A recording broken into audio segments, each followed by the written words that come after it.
আমিনগাঁও শিঙিমাৰী হাজো ৰাজ্যিক পথৰ মেৰামতিৰ কাম শীঘ্ৰেই হ'ব ঘোষণা বিধায়ক প্ৰকাশ চন্দ্ৰ দাসৰ। শীঘ্ৰেই হাজো শুৱালকুছি সমষ্টিৰ মাজেৰে যোৱা আমিনগাঁও হাজো ৰাজ্যিক পথৰ মেৰামতিৰ কাম আৰম্ভ হ'ব। বিধায়ক প্ৰকাশ চন্দ্ৰ দাসৰ গুৰুত্বপূৰ্ণ ঘোষণা।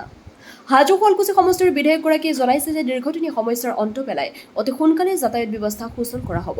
মুখ্যমন্ত্ৰী ডক্টৰ হিমন্ত বিশ্ব শৰ্মাই ইতিমধ্যে এই অভিলাষী পথ মেৰামতিত প্ৰকল্পৰ বাবে প্ৰয়োজনীয় বিত্তীয় অনুমোদন আগবঢ়াইছে। বিভাগীয়ভাৱে ইতিমধ্যে আৰম্ভ হৈছে পথৰ মেৰামতি কাৰ্যৰ নিবিড় প্ৰক্ৰিয়াৰ কাম। আনহাতে হাজো শুৱালকুছি সমষ্টিৰ 150টাকৈ পথৰ নিৰ্মাণ কৰাৰ বাবে পৰিকল্পনা প্ৰস্তুত কৰাৰ কথাও উল্লেখ কৰে। ৰামদিয়াত এক সম্বৰ্ধনা অনুষ্ঠানত অংশগ্ৰহণ কৰি হাজো শুৱালকুছি সমষ্টিৰ বিধায়ক প্ৰকাশ চন্দ্ৰ দাসে এই কথা সদৰি কৰে। হাজোৰ পৰা কমলাকান্ত দাসৰ ৰিপৰ্ট AIN লাইভ। আজি শ্বহীদ নগেন ডেকা গাঁও পঞ্চায়তৰ অগপ আৰু ভাৰতীয় জনতা পাৰ্টিৰ যৌথ উদ্যোগত বিশেষভাৱে ৰাজহুৱা এই সম্বৰ্ধনা অনুষ্ঠানত অংশগ্ৰহণ কৰি আনন্দিত হৈছোঁ। এই শ্বহীদ নগেন ডেকা অসম আন্দোলনৰ শ্বহীদ। এই শ্বহীদ নগেন ডেকাৰ দুটা দলৰ কাৰ্যকৰ্তাৰ লগতে বিভিন্ন অনুষ্ঠান প্ৰতিষ্ঠানে আহি মোক যি মৰম আৰু আশীৰ্বাদ দিলে তাৰ কাৰণে সকলোকে মই ধন্যবাদ জ্ঞাপন কৰিছোঁ। আৰু সকলো ৰাইজৰ অভাৱ অভিযোগ যিখিনি আছিলে সেইখিনি সুন্দৰভাৱে মোক যি উপস্থাপন কৰিছে, সকলোৰে যিখিনি অভাৱ অভিযোগ ৰাজহুৱা যিখিনি অভাৱ অভিযোগ সেইখিনি ভৱিষ্যত দিনত সমাধান কৰাৰ কাৰণে মই প্ৰয়াস কৰিম। আৰু প্ৰত্যেকজন ব্যক্তি বা প্ৰতিটো পৰিয়ালৰে কিছু সমস্যা আছে বা নামঘৰ সত্ৰৰো কিছু অভাৱ অভিযোগ আছে, সেইখিনি ভৱিষ্যত দিনত আলোচনা কৰিম। সকলোৰে এই যিটো মনৰ আশা যে আমাৰ গাঁওখন ভাল হওক, আমাৰ অঞ্চলটো ভাল হওক, আমাৰ সত্ৰৰ নামঘৰ ভাল হওক, সেই মনৰ যিটো হেঁপাহ তাক মই পূৰণ কৰাৰ কাৰণে মই চেষ্টা কৰিছোঁ। দুৰ্নীতি পঞ্চায়তৰ যিটো দুৰ্নীতি হোৱা বুলি কৈ আছে, ইতিমধ্যে মই বিষয়াসকলৰ লগত পাতিছোঁ, প্ৰত্যেকটো বিভাগৰ বিষয়াৰ লগত পাতিছোঁ। আমি পৃথিৱীত বহুত দীঘলীয়া জীৱন লৈ অহা নাই। প্ৰত্যেকৰে এটা নিৰ্দিষ্ট সময়ত জীৱন লৈ আহিছোঁ, এটা নিৰ্দিষ্ট সময়ৰ কাৰণে।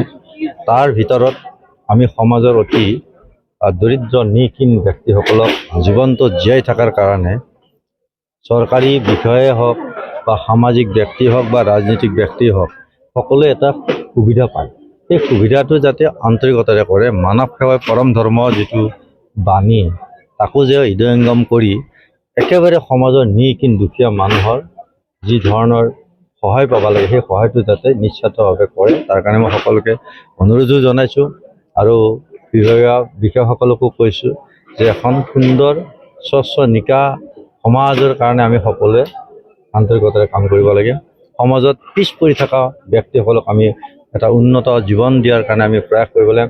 প্ৰধানমন্ত্ৰী আৱাস গৃহ অতি এটা সুন্দৰ আঁচনি, যি পিতৃ মাতৃয়ে বা যি পৰিয়ালে জীৱনত এটা পকী ঘৰ বনাই, দুটা ৰুমৰ পকী ঘৰ বনাই জীৱনত থাকিব পাৰিম বুলি কল্পনা কৰিব নোৱাৰে, সেই ব্যক্তি বা সেই পৰিয়াল ঘৰক মাননীয় প্ৰধানমন্ত্ৰী নৰেন্দ্ৰ মোদী ডাঙৰীয়া আৰু অসমৰ মাননীয় মুখ্যমন্ত্ৰী ডক্টৰ হিমন্ত বিশ্ব শৰ্মাদেৱৰ বিশেষভাৱে সেই ব্যক্তিসকলৰ প্ৰতি থকা যিটো সদ্ভাৱ, যিটো দয়া, তাৰ কাৰণে এতিয়া অসমত প্ৰতি ঘৰ দুখীয়া মানুহৰ কাৰণে ঘৰৰ ব্যৱস্থা কৰিছে।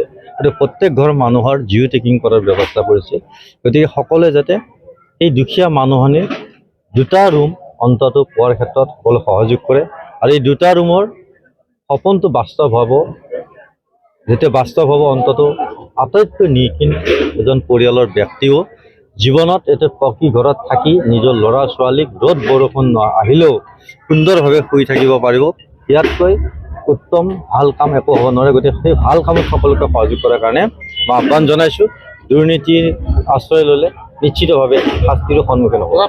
ইতিমধ্যে কেইবাটাও এনেকুৱা কথা ভবা হৈছে, আমাৰ ডাক বাংলা এটাৰো নিৰ্মাণৰ কথা ভবা হৈছে।